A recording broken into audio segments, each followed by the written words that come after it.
Nagpansin ka ba kina nanay at tatay kanina? Actually, yun nga yung gusto kong sabihin sana eh. Parang agitated sila. Ngayon ko lang sila nakitang ganun. Siguro, sobrang stress na sila kay Kuya Rambo.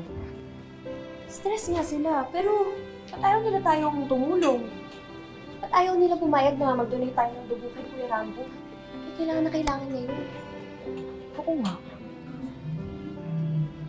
Hindi tayo uwi hanggat di natin nasisiguro na okay si Kuya. Magdodonate tayo ng dugo.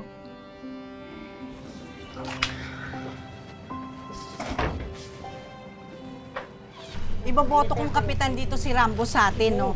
Kahit maliit lang yan, malayo ang mararating. Tama ka, Aling Tadel.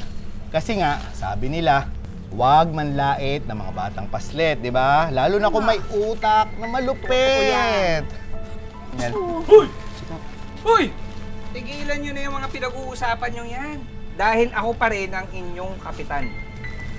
O, ba't ganyan mukha? Tignan nyo to. Nakita nyo to? Si Rambo.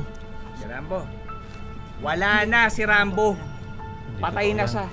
Hindi totoo yan si Rambo, patay na. Hindi totoo. Nakakagaling ko lang ho sa ospital. Nasa ICU siya. Kasama ang kanyang pamilya. Nag-iiyakan. Hala. Totoo yan. Totoo yun. Ako pa rin ang inyong kapitan. Kaya dahil doon, ay, mag-ingat po kayo palagi, ha? Pag may problema, ako po ang inyong tagapaglingkod. Madam, kayo na po ang bahala sa prok, ha? Aasahan ko po kayo. Sige po, ha? Paalam.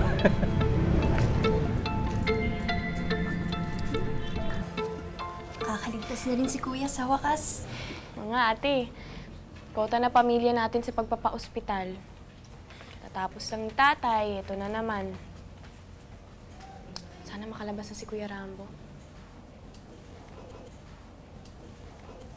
Miss, kamusta po yung dugo namin? Pwede na po ba kami mag-donate kay Kuya? Type B kayo. Ang kuya nyo, type A. I'm sorry, pero hindi kayo pwede maging donor niya. Oh? Paano po yun nangyari na type A si Kuya? Eh, pagkakatanda po namin, nung nagpa-ospital si tatay, type B siya. Maski na rin si nanay, type B rin po kasi nagpa-donate din siya ng dugo. Baka nagkakamali ka. Imposibleng maging iba ang blood type niya. Dapat isa sa magulang ang katipo ng dugo niya. Oo? Bakit kaya nagkaganon? Nako, hindi ko rin alam ba't nagkaganon. Mabuti patanungin nyo na lang ang parents nyo. Basta malinaw ang resulta.